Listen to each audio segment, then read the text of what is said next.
अस्सलामु अलैकुम वरहमतुल्लाहि वबरकातुहू। मैं शब्बीर खान। कई दिनों से दिल में कुछ बातें उठ रही थी जो आपसे बात करना चाह रहा था मैं। अल्हम्दुलिल्लाह आज कुछ लोगों के जरिए वो मौका फराहम हुआ।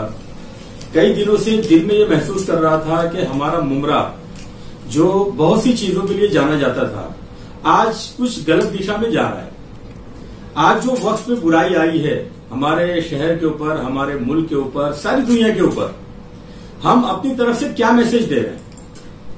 हमारी सारी गलतियां या सारी एक्टिविटी जो हमारी है वो लेके बाजारों तक हो गई है। इस बीमारी का मैं इस बीमारी के बारे में नहीं बोलना चाहूंगा, सारी दुनिया आपको बता रही है। इसका सिर्फ एक ही इलाज है कि हम एक दूसरे से कांटेक्ट में ना रहें, एक दूसरे से बीमारी टच में ना आवे, तो ही हम बीमारी से बच सकते हैं। सारी हुकूमत, सारे हमारे दीनदार लोग, सारे हमारे सुलझे हुए लोग वो क्या चाह रहे हैं? वो सिर्फ ये चाह रहे हैं कि आप अपने घरों में रहें। अल्हम्दुलिल्लाह अल्लाह ने एक मौका दिया है, आप अपने घरों में रहें, अपने आप को महफूज रखें, कहीं जाने की जरूरत नहीं है। सोशल डिस्टेंसिंग जिसको कहा जाता है कि आप अपने घर में रहेंगे, महफूज रहेंगे, इस बीमारी से महफूज रहेंगे। अब ये बीमारी हर जगह फैल चुकी है।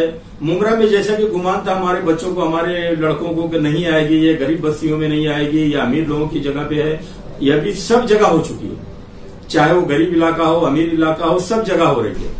यहाँ बोलने का मकसद मेरा ये है, ऑनलाइन आने का मकसद ये है कि हमारे बच्चे या हमारी बच्चियां या हमारे लोग उस चीज का पालन नहीं कर रहे हैं। हमको सिर्फ अपने घरों में रहना है। हम घर से बाहर क्यों निकल रहे हैं?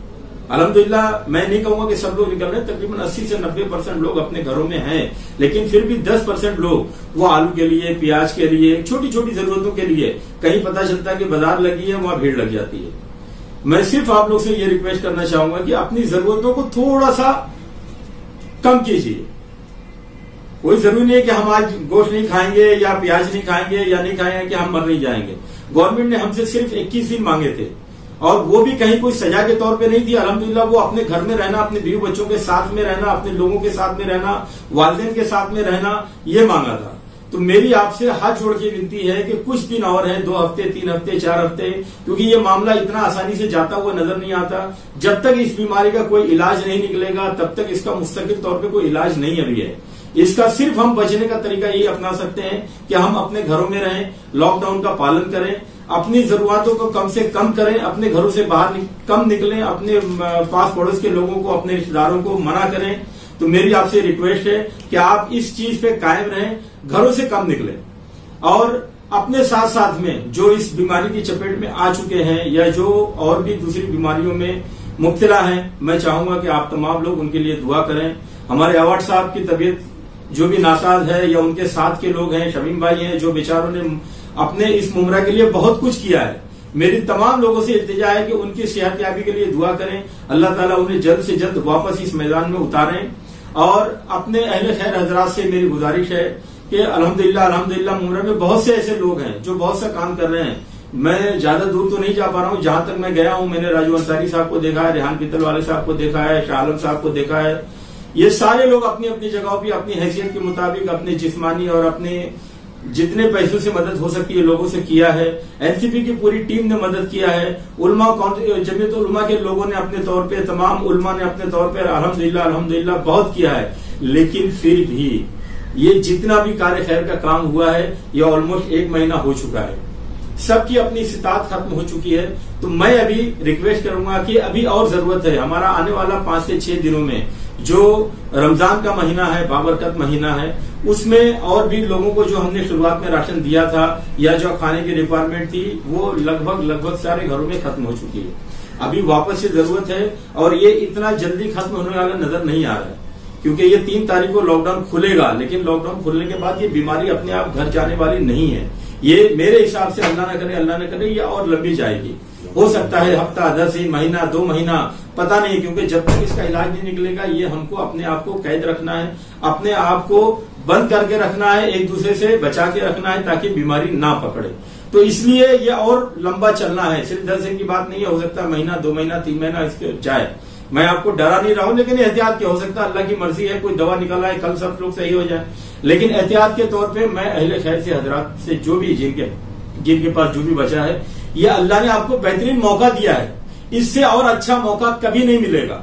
आपके पास जो भी है तन मन धन से आप लगाइए, लोगों के लिए सेवा कीजिए, क्योंकि अल्लाह इसका अजर 70 गुना देगा। हमारे में वैसे भी है, रमजान में हर चीज का है। स्पेशली मैं अपनी माओ बहनों से ये इल्तिजा करूंगा कि ये ठीक है, जो दौलत जितना कैश पैसा बैंकों का मसला है नहीं है, मेरी माओ बहनों से इल्तिजा करूंगा कि रमजान के अंदर जो आप जकात निकालते हो अपनी जेवर का, वो अपनी जेवर की शक्ल में जकात निकालो। अपने शौहर पे, अपने भाई पे, अपने वालिदैन पे इसका बोझा मत डालो। जेवर की शक्ल में जेवर निकालो और किसी भी तरीके से उसको बेच के हमारे गरीब लोगों तक उसको पहुंचाओ। यह आपकी तरफ से है, हर फर्द ये जिम्मेदारी बनती है। बाप की अलग, बेटे की अलग, भाई की अलग, बहन की अलग, बीवी की अलग, हर फर्द को अपना पार्ट निभाना है। अल्लाह ताला ने ये आजमाइश का मौका दिया है। ये सारी चीजें जो है, ये बीमारियां हैं, जो भी है, ये हमारा ईमान है कि अल्लाह ताला की तरफ से आजमाइश है।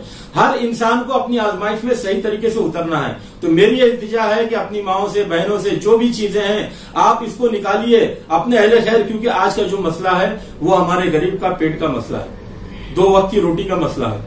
कोई बहुत बड़े मसले नहीं है। कोई बहुत, एक आदमी का 50 रुपए का एक दिन का खर्चा है, उसको हर एक आदमी अपने पड़ोस के सिर्फ 5 आदमी की जिम्मेदारी ले ले, उसको राशन पहुंचाने की, घर पहुंचाने की।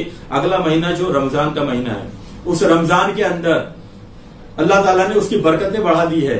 मेरी आपसे फिर एक बार रिक्वेस्ट है, रमजान के अंदर ईद जिस तरीके से हम मनाते हैं, ईद को बिल्कुल सादगी से मनाई जाएगी। इस साल की ईद, क्योंकि ये हम पर नहीं पूरी दुनिया पे ये मुसीबत आई है, इसलिए जो भी हमारे अखराजात ईद के लिए होते थे बराए करम उसको अपने पास पड़ोस के लिए, अपने रिश्तेदारों के लिए, अपने जानों के लिए, अपने जानने वालों के लिए, जो भी हम खर्च ईद में करते थे वो अपने जानने वालों के लिए वक्फ कर दें। अपनी चीजों को इस साल के लिए सब हटा दें। पढ़ेंगे, अल्लाह नियतों को देखता है। अल्लाह को आपका उठना बैठना नहीं चाहिए, अल्लाह आपको भूखा रहना नहीं चाहिए। अल्लाह सिर्फ आपकी नियत को देखता है, और वो नियत आपके अपने अकेले घर में अल्लाह को राजी करने के लिए काफी है।